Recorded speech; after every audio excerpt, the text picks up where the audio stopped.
Graça e paz da parte do nosso Senhor Jesus Cristo.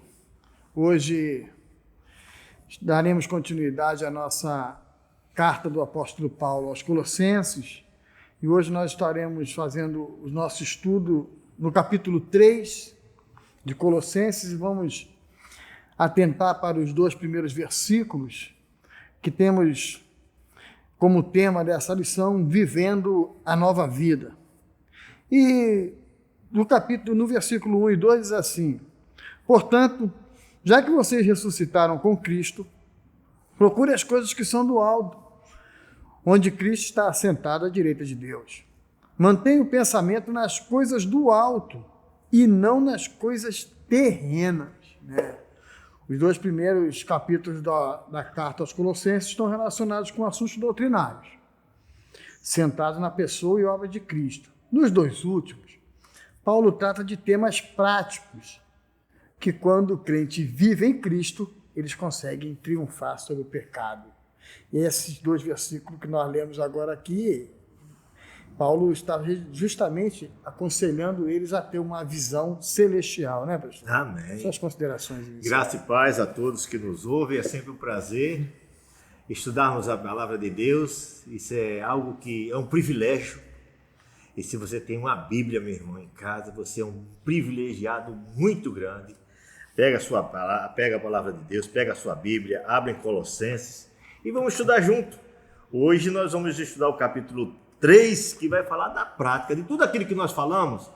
Hoje nós vamos dizer como é que se faz isso na prática. Paulo não ficou na teoria, ele vai trazer prática para nós hoje.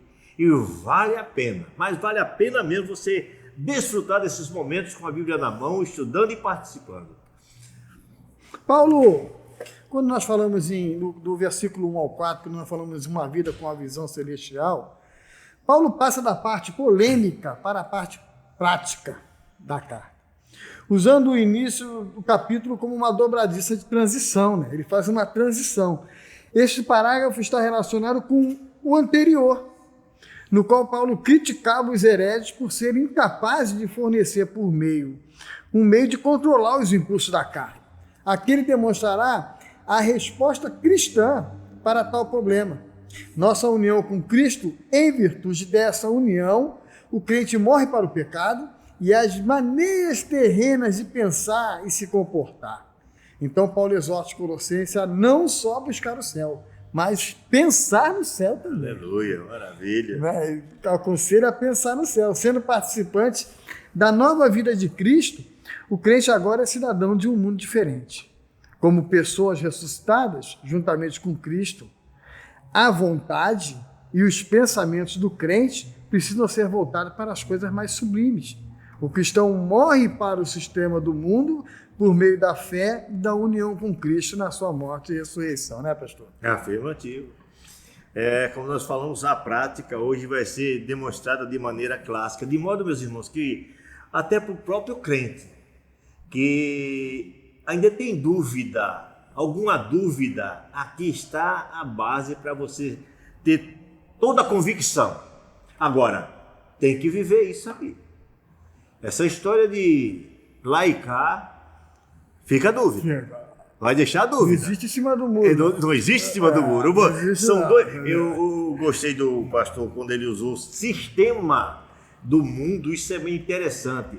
Ele diz, não viva com o mundo, não viva no sistema do mundo. Há um sistema diferente, um sistema de Deus. E esse sistema é precioso.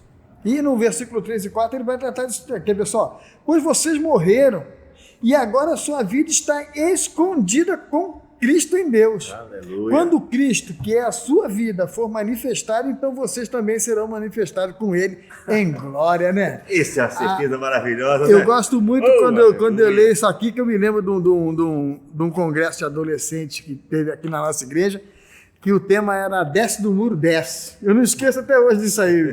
Vem na minha mente até hoje isso aí, desce do muro, desce. Porque não tem essa de ficar em cima do muro quando é cristão. Ou você é cristão ou você não é. Ou não. Entendeu? E o cristão, ele mostra a obra de salvação. Quem não é, não mostra. Então, é muito interessante esse tema que eu gostei. Gostei muito quando fala, desce no muro dessa, ou seja, dava a impressão que os adolescentes estavam falando para eles mesmos e para os outros, não vão ficar em cima do muro não, vão descer para o lado de cá, que o lado de cá que é bom, o lado de lá não presta não. Não presta, deixa de ser de dúvida. Aí Paulo usa dois imperativos, dois verbos imperativos, né, que demonstra assim, expressam a urgência da exigência, né? A natureza do homem é tão forte que tem a tendência de reativar-se, né? E por isso o cristão vive numa batalha contínua e precisa continuar matando a sua natureza terrena. Então Paulo usa dois verbos no imperativo: fazer morrer, pois, a sua natureza terrena, e segue com uma sequência de pecados pessoais: prostituição, impureza, lascívia, desejo maligno, avareza. Esses são os pecados próprios dos filhos da desobediência. Os que vêm agora, depois ele vem trazendo, são os que devem ser evitados pelo cristão no seu relacionamento com outras pessoas. Esses pecados são comparados à roupa velha. Despojai-vos, né? Gasta, roupa suja, deve ser deixada de lado. É o que nós estamos falando, não existe meio termo. É uma determinação. Isso que você fazia mudou, acabou. Isso ficou no passado. Há mudanças agora na vida. Há coisa nova. Aí você diz assim, mas tem muita gente que pode estar pensando, poxa, eu estou lutando. Ótimo. Se você está lutando, a sua mente já mudou. Você quer mudança. Às vezes é um escorrego. Tem pessoas que têm o hábito de falar palavrão e no momento, às vezes, de ira ou coisa assim, sai algo que ele se arrepende. Mas a luta já demonstrou que houve mudança. Uma mudança. Ele não concorda com aquilo. Ele não concorda. Tanto que ele fica... quando acontece, ele fica com peso na alma. É uma característica da nova criatura. Da nova criatura. Porque desde o momento em que ele fica indignado com o seu próprio erro, isso vai levar ele ao arrependimento. Leva ao arrependimento e leva a tentar corrigir cada vez mais, a buscar cada vez mais.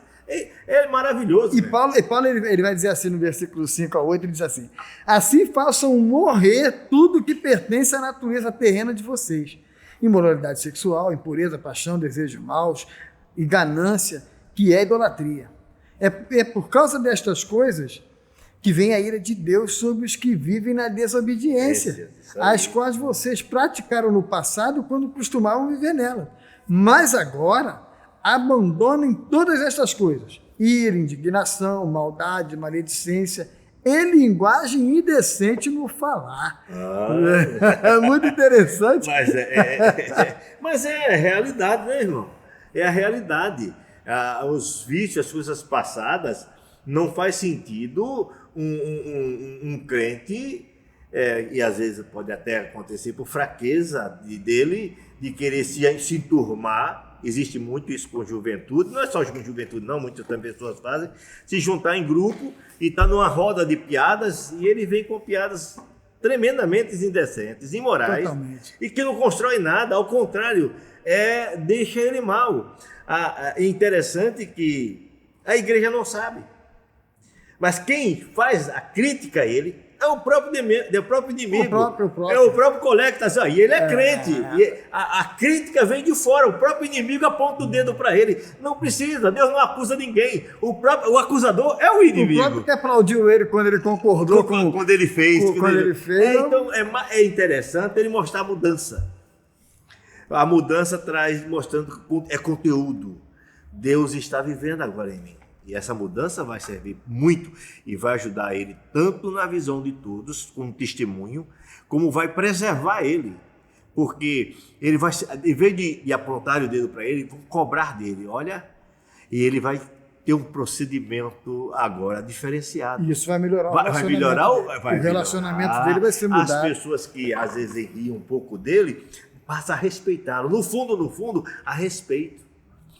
Não, ele não valia nada, agora ele vale.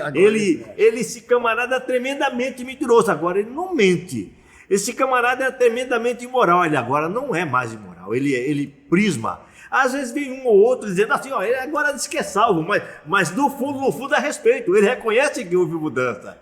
A mudança. A mudança é diferente, meu irmão. O proceder do Espírito Santo, a respeito. É Jesus falando em Mateus 5,17, né? Para que os outros vejam as nossas boas obras e glorifiquem a Deus que está no céu. Mesmo quando nós vamos ver, quando nós vemos isso aqui, nos remete para essa passagem bíblica, né? Jesus mostrando que os outros vejam as suas boas obras. O proceder, a mudança. É interessante que o homem mau, ele tem um prazer em dizer que é mau. Bem. E às vezes nós temos dificuldade em dizer que amamos, que somos bons, entendeu? Ele diz assim, eu odeio, eu vou esbofetear, e a vontade era matar, há um orgulho naquilo que é mal, ele fala com uma facilidade como matar outra pessoa como se fosse nada. E na verdade é algo sério. É muito sério. Ele já, na verdade, no coração, ele já matou a pessoa no coração.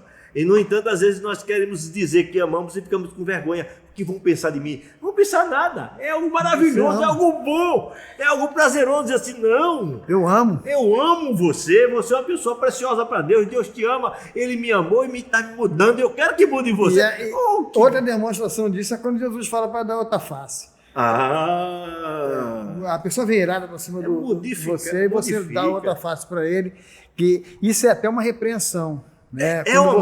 Quando você não revida aquilo, é uma maneira de repreender. É uma maneira de ensinar. E há uma comprovação na história do mundo isso.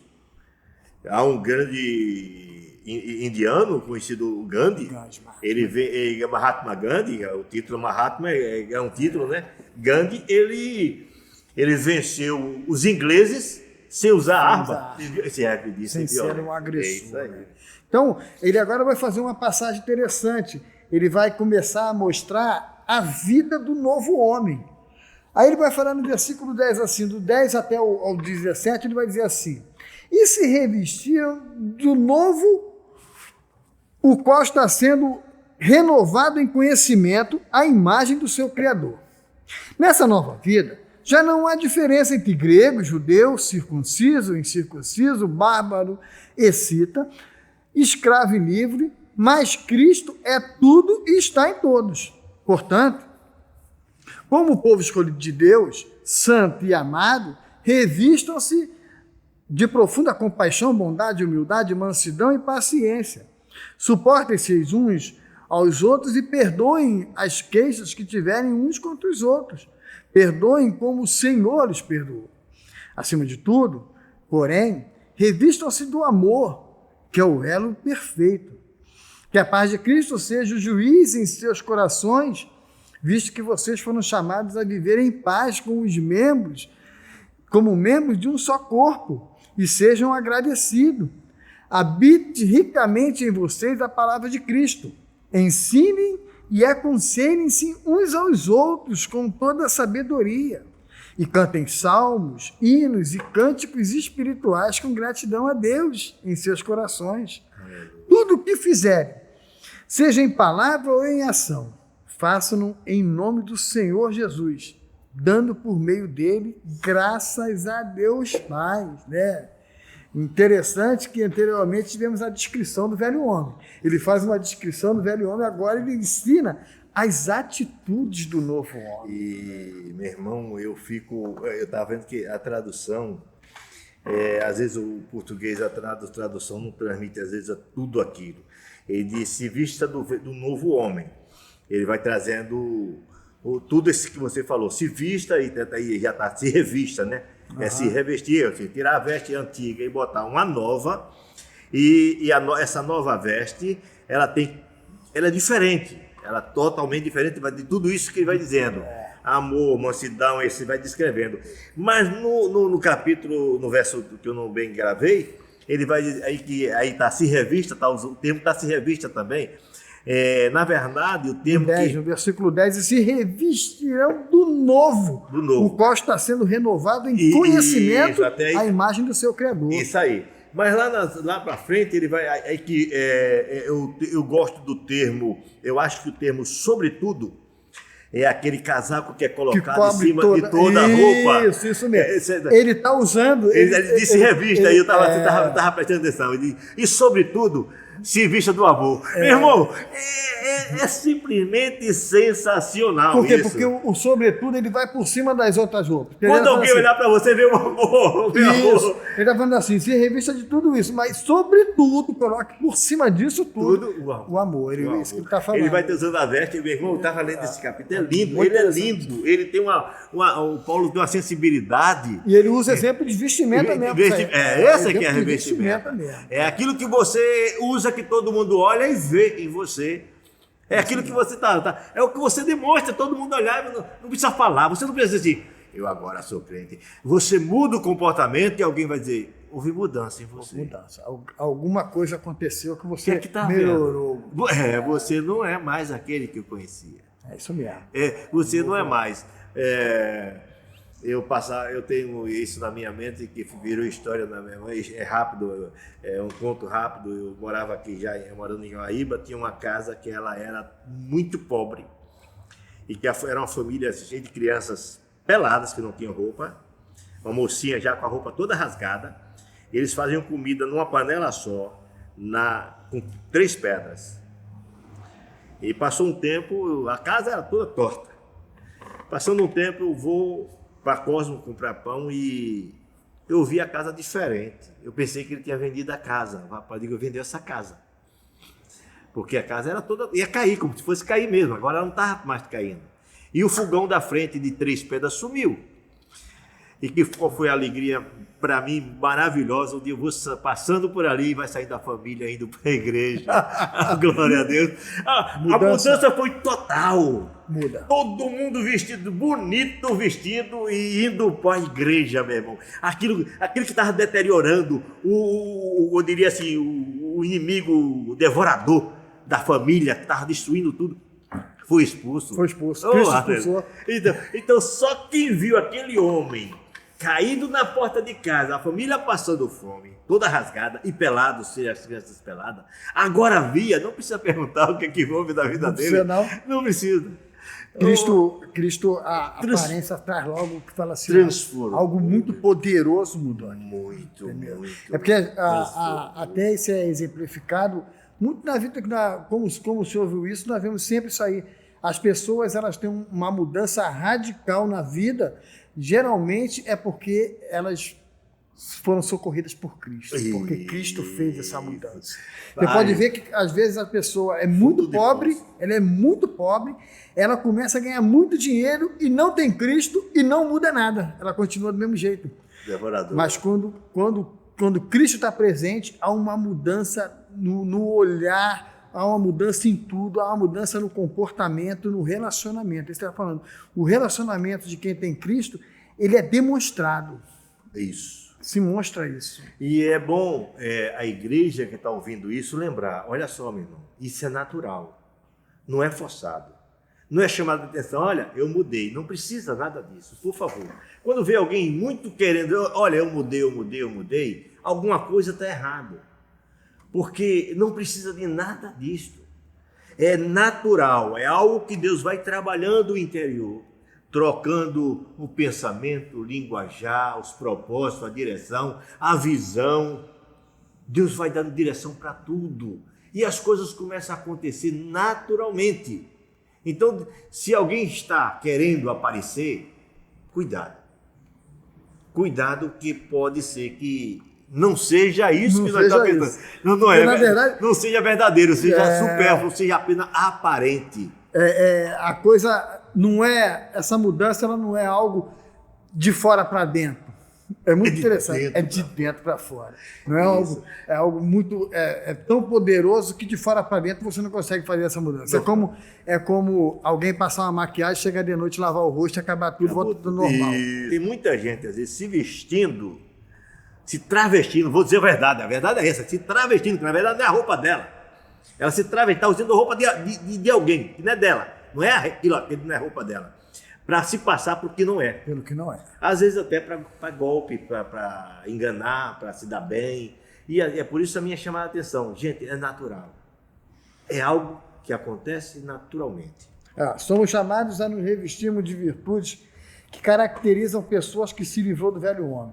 Afeto de misericórdia, bondade, humildade, mansidão, longanimidade, aceitando os irmãos como eles são e nos perdoando mutuamente. Somos desafiados a buscar a perfeição.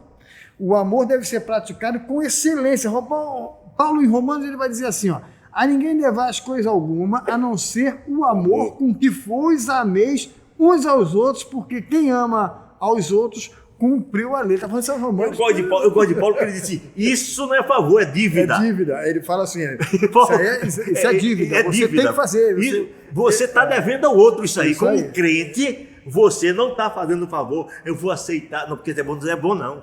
Você tem uma dívida com seu irmão de amá-lo. E ao mesmo tempo, dá uma demonstração de que se você não está fazendo, é porque tem algo errado contigo.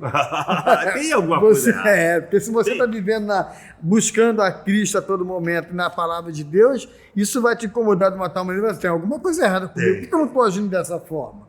Somos desafiados a buscar a perfeição, o amor deve ser praticado com excelência, devemos viver a paz de Cristo.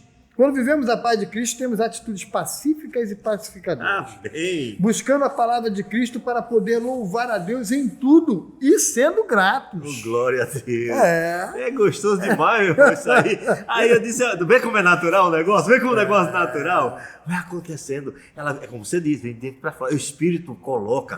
Ninguém pode colocar a não ser o Espírito. A não ser o Espírito. Ninguém coloca isso no mundo. Ninguém consegue. Agora, ele vai começar a falar sobre as relações, a responsabilidade social, as relações familiares. Olha só. Mulheres, sujeitem-se a seus maridos como convém a quem está no Senhor. Maridos, amem suas mulheres e não as tratem com amargura. Filhos, obedeçam a seus pais em tudo, pois isso agrada ao Senhor. Pais, não irritem seus filhos, para que eles não se desanimem. Olha o que ele vai falar. Eu gosto muito desse último versículo aqui, pai, não irrite seus filhos, que uma vez eu chamava a atenção do meu filho e ele falava isso para mim, olha, que a Bíblia está falando para você não me irritar. Ele era embaixador, então ele falava isso direto. Mas é a realidade, irmão. Você pode olhar aqui ele sai falando a todos. Ele fala à esposa, ao marido, ao filho e todo mundo tem responsabilidade um para com o outro. Aí ele vai falar assim, ó, a conduta das esposas. O novo homem deve causar impacto na sociedade que vive, não apenas com palavras, mas também com a maneira de viver. Em Cristo somos todos iguais, como Paulo afirma em Gálatas 3:28. Aleluia. Em relação à mulher, submissão não implica inferioridade. Não. Isso é muito bom deixar isso claro. A submissão não é absoluta. A obediência aqui nessa passagem é exigida dos filhos e dos servos. Esposa crente deve se recusar a fazer a vontade do marido quando essas vontades violam a palavra de Deus. É claro. E outra coisa, né? Ele não diz, maridos, se submeta a sua esposa. Ele diz, esposa, é coisa voluntária. Não é nada por obrigação. Não é por oposição, nem por imposição. É simplesmente algo que você quer. Por exemplo, há um pastor que brinca na televisão, eu esqueci o nome dele agora, mas todo mundo conhece que ele conta muita história, muita piada, e ele falava sobre isso, dizendo assim, a esposa sábia não envergonha o marido diante dos outros. Então ele dá um exemplo, diz assim, se ela quer ir embora da festa, ela chega para o marido, chama no canto, diz assim, olha, eu quero ir embora, certo? Você chega no meio dos outros, ele é brincalhão, né? Você diz, olha, não estou gostando da festa, vamos embora. Eu vou relutar um pouquinho, nós vamos embora. Né? Porque é uma brincadeira, na verdade, ele está dizendo da aparência, do ridículo que é quando a coisa é imposta de um para o outro. Uma esposa, numa festa, eu já presenciei isso, envergonhar o marido. Aí fica no ar. Amor, de fato.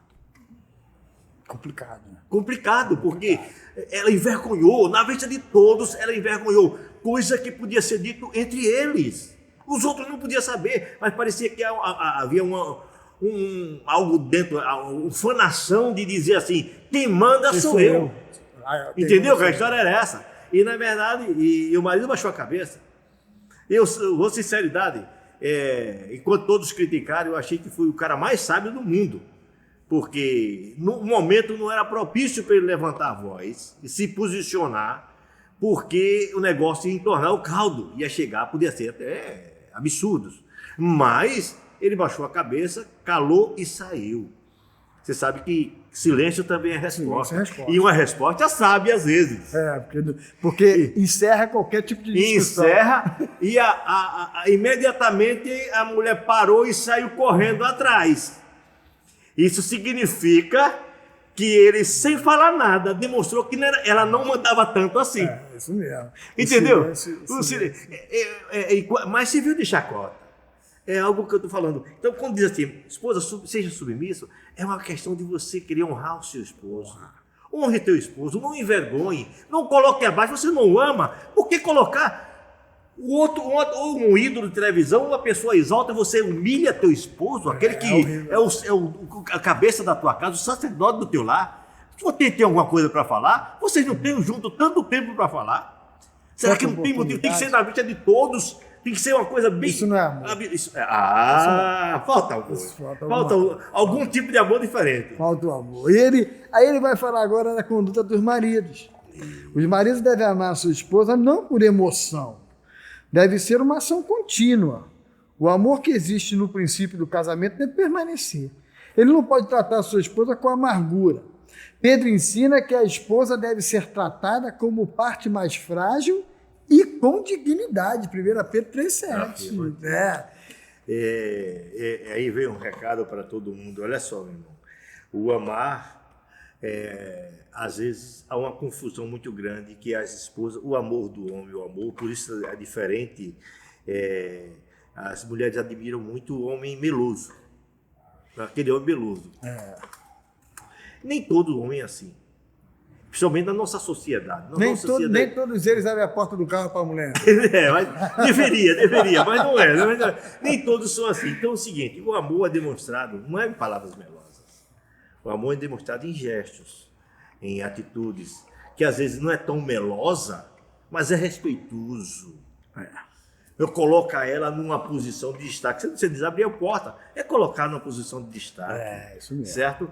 Ela diz assim, eu quero, e ele se mata para dar aquilo que ela quer. É uma posição de destaque. Quem é escravo na mão de quem? Certo? Eu quero isso, eu desejo isso. E seu marido não é aquele meloso, mas ele vai trabalhar e depois diz, olha, consegui, compra aquele negócio que você queria. Meu irmão, isso é o quê? Ele se rebaixou, ele colocou na posição de servo para que ela conseguisse. Então, vamos entender o que é amar. Amar é se dar em prol do outro. Então, sempre que o marido não seja meloso, vamos lá, mulher. Se ele não for meloso, não for aquele beijoqueiro, mas se ele é aquele que se dá, ele também te ama e te ama muito. É bom a gente ver isso. É bom se notar que não é aquele que dá beijo toda hora, que não é sinal de amor. Sinal de amor é aquele que trabalha e luta para fazer-te viver bem. Isso. Aí aquele que dá beijo toda hora compra um carro novo para ser notado, ele ser notado. Para ele ser notado. Ele ser notado. Os filhos devem uma obediência contínua aos pais. O único motivo para o filho desobedecer aos pais é quando ele obedecer contraria a vontade de Deus. Assim também como os pais não têm o direito de repreender continuamente desanimando. É isso que ele vai falar. Pais, não irritem seus filhos para que eles não se desanimem. Porque às vezes também, na relação, o pai às vezes ele está fatigado de muitos problemas e ele não sabe lidar com isso na sua casa. E ele acaba passando, nós estamos entrando no meio da família, ele passa dos limites, mesmo sem agredir fisicamente, mas na impaciência dele com os filhos, isso causa um desânimo, uma irritação nos filhos. Acaba o passar o problema deles, ele não saber lidar com o problema dele e acabando deixando transpassar isso e transparecer e os filhos acabarem sentindo isso. Que não há amor. Que não há o amor, né? Porque se você tem um amor que supera tudo, não é o problema que você tem no seu trabalho, na rua, que vai afetar o seu relacionamento com a sua família. Porque o amor é um sobretudo sobre todas as coisas, ele é um sobretudo, então ele vai justamente cobrir tudo isso, isso não vai transparecer para a sua família. Nós estamos entrando no meio da família, é muito interessante, nós nos apegar nesse texto aqui de relacionamentos que Paulo fala, sobre mulher, sobre maridos, né, e sobre filhos obedecerem seus pais, e seus pais também terem Deus à frente ao lidar com seus filhos. Isso é muito importante. Quando vai lidar com seus filhos, consultar a Deus, orar ao Senhor, para que tenha uma direção do Senhor para poder lidar com seus filhos. E aos filhos, olha só, amados, você, às vezes, seu pai se posiciona por algo que você não gosta, que acha que os outros pais não fazem, só o único teu é o teu. Se sinta amado. Tudo que o pai faz pelo filho, às vezes vetando algo que ele gosta, sabia que o filho ia ficar feliz se fosse, se estivesse, se desfrutasse. E às vezes ele é obrigado a vetar por questão de cuidado. Eu sei que o cuidado às vezes é excesso, eu sei que é excesso, mas você se sente amado, gente, protegido. O pai te ama, o pai te protege. Pode ser, porque nós, por exemplo, eu como adolescente, eu achava que eu sabia tudo. Meu pai estava ultrapassado, na verdade era essa. Sempre assim. Eu achava que eu sabia tudo, meu pai estava ultrapassado. Hoje eu descobri que ele está atual e eu pensava que sabia. Essa é que é a questão. Às vezes nós achamos que estamos nesse ritmo. Então lembre-se bem, se o pai põe limite, o limite é bom. Lembre-se, Deus colocou o limite em todo mundo. O medo é um limite de Deus. O medo é um sentimento que Deus botou limite. Ele refreia você. Então, o limite faz bem, é demonstração de amor, certo? E uma coisa que os filhos não vão gostar agora, que eu vou já concluindo, dizer assim, a dor também é um limite. Eu sei que hoje é contra a lei, tudo que cause dor, tudo que não pode estar aí escrito, mas acontece que também é limite e é bíblico. Certo? Diz que o pai que ama o filho não afasta a vara de casa, não. Ele usa a vara. De vez em quando ele apronta também, porque a dor é limite, meu irmão. Se você não sentisse dor, você fazia bobagem. Fazia. Ora, se Deus colocou esse limite em cada um de nós, o medo, por que os pais não podem usar nos filhos, que aqui amam também? Corrigindo. Então, é bom, é bíblico. É bíblico. É bíblico. Depois ele vai falar nas relações entre servos e senhores, entre patrões e empregados. Ele vai dizer assim, escravos, obedeçam em tudo a seus senhores terrenos, não somente para agradar os homens quando eles estão observando, mas com sinceridade de coração, pelo fato de vocês temerem ao Senhor. Tudo o que fizerem, façam de todo o coração, como para o Senhor e não para os homens, sabendo que receberão do Senhor a recompensa da herança. É a Cristo, o Senhor, que vocês estão servindo. Glória a Deus. Quem cometer injustiça receberá de volta injustiça, e não haverá exceção para ninguém. Servos cristãos não pode trabalhar de forma displicente, sem pôr o coração naquilo que fazem. É necessário que os patrões também manifestem a nova vida no relacionamento com os empregados. Porque tem servos que são empregados e tem servos que são patrões. É isso aí. Eles precisam ter Lá no anterior, ele diz, agora não existe mais patrão, nem servo, nem branco, nem preto, nem bárbaro, nem cítaro. Todos são irmãos, estão diante de Deus e no mesmo nível. É o nível mesmo.